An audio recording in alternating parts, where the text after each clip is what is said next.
เก่งโอ้ย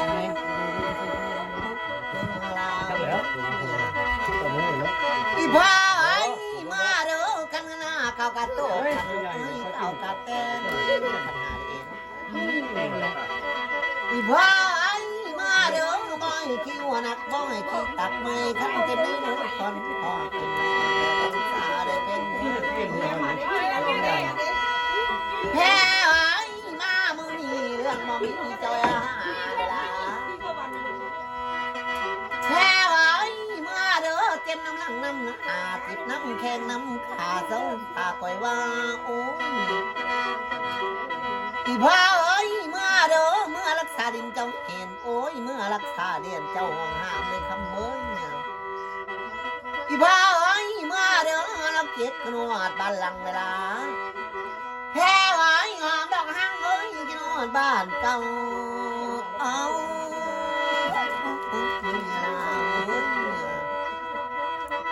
มาขันหายอมขึ้นอย่าสมาจะเพื่อเด้อบ้านนี่เด้อจนข้าวสารออกงอกจนยังมาหาลูกหาหลานบ้านนี่ฮะอีพ่อไอ้มีตั้งขันหาขันสมาเอ้ยลูกเอิญใส่โอ้ยขันจะดีแม่น้ำสร้างใจโอ้ยแม่ทะเลพ่อไอ้เฮ็ดไปแล้วเจ้าอย่าว่าขอแก่งองเงี้ยโอ้ยเจ้าหาเงินไผ่มาไม่พันน้ำจะมาติดทางใดจะติดทางไหน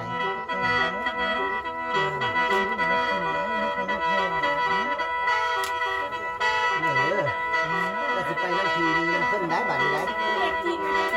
ไปกินข้าวพีกับพระเจ้าคายไปน้ำพีกับพีว่าบ่ม่วนเจ้าสิไปน้ำพีนี้น้ำเพิ่นมันแพ้มาเด้อมามือนี่ก็มือเว้นขึ้นมือเศร้าตื่นจังไหมไอ้ตื่นจังไหมแพ้เฮ็ดไปแล้วโอ้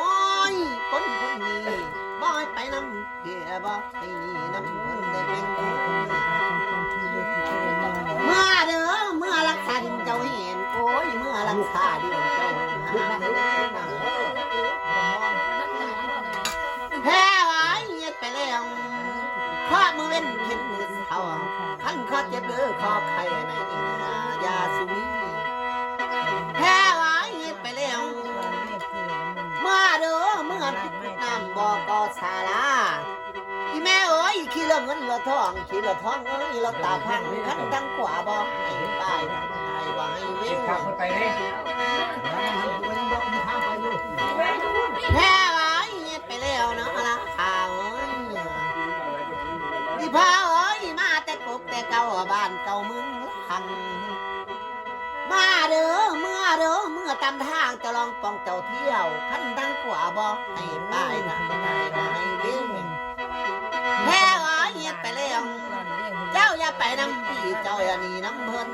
โอ้ยเจ้ากลับมาเลี้ยงลูกน้อยกลับมาเลี้ยงลูกน้อยลูกน้อยตั้งใจ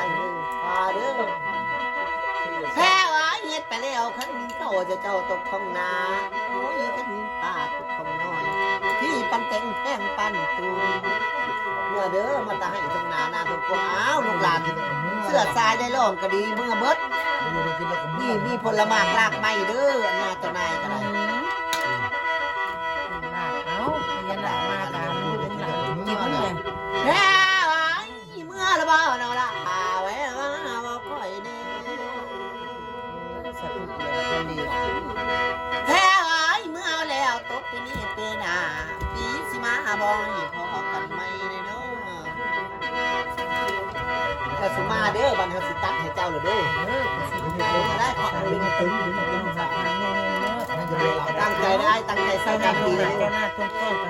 แพ้ไว้มีแบ่งปันละปันกันน้อยคนละครึ่งงัดมือเจ้าเด้อของห้อยของปฏิมาต้องไปมาเด้อมาแต่ใส่เด้อมาแต่กบแต่คอบันเต้ามึงทังอ้ามเสื้อสายได้ลงกับเมื่อเด้อ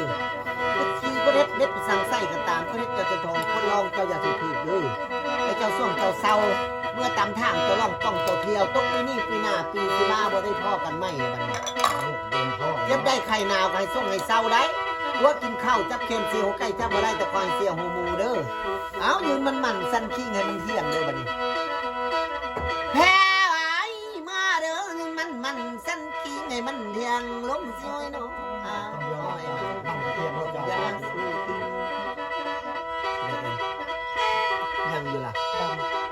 บ่เอาตัดบ่ได้ตั้งใจอ้ายตั้งใจซอยกัน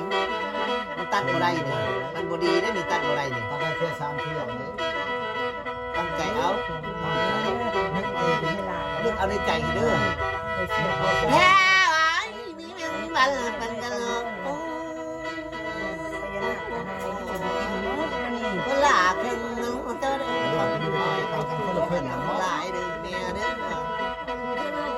แม่ไอ้เฮ็ดไปแล้วเนาะล่ะอ้าวได้บ่ โอ้ยมันคือใคร เอาได้เลยบัดนี้เจ้าอย่าเลี้ยวเด้อนั่งอยู่หั่นล่ะเอาสิเจ้าเอาซะทางนี้ให้ตะไคร่ทางนี้น่ะอย่ามาได้บัดนี้สิตัวเจ้ามาแล้วแต่ค่อยปรับแต่ค่อยใหม่เด้อมื้อหน้าเว้าบ่ยังมื้อหลังเว้าบ่เลวเลยไปให้ไปหน้าครับไปนอนเผาลี่ก็จะไปท่วงไปถามเขาบัดนี้ที่เจ้าเดินทางคนละสิ้นตะวินคนละหน่วยล่ะคนละภพละภูมิล่ะคอไว้ผู้นี่อายุ100 ปีผู้บอกเลขให้จะถึงรางวัลที่1จะเฮ็ดหีโปในพัทยานี่ย่าซะเหยานี่มันเมื่อยนี่เอานี่ไปนี่อย่าสุมาได้บัดตะค่อยบ่ได้ให้มาเด้อ โยด มาเอาไปสั่ง บ่ ถ้า ให้ ข้าวขากายพระผู้กินซุปก็มีผู้กินดิบก็มีนี่เสื้อสายได้โลกอันนี้พุ่นมาตะกุดน้ำบ่อก็สาลาหาเมื่อเขาซุกเมื่อต้นลานเขาสารเมื่อต้นพี่ต้นน้องเลย ใครสิไปทิ่มมัน เมื่อเขาเลี้ยวตกปีนี้ปีหนานักเห็น เจ้าบอก บ้านเนี้ยผ้านักอันนี้ไปได้นี่วันที่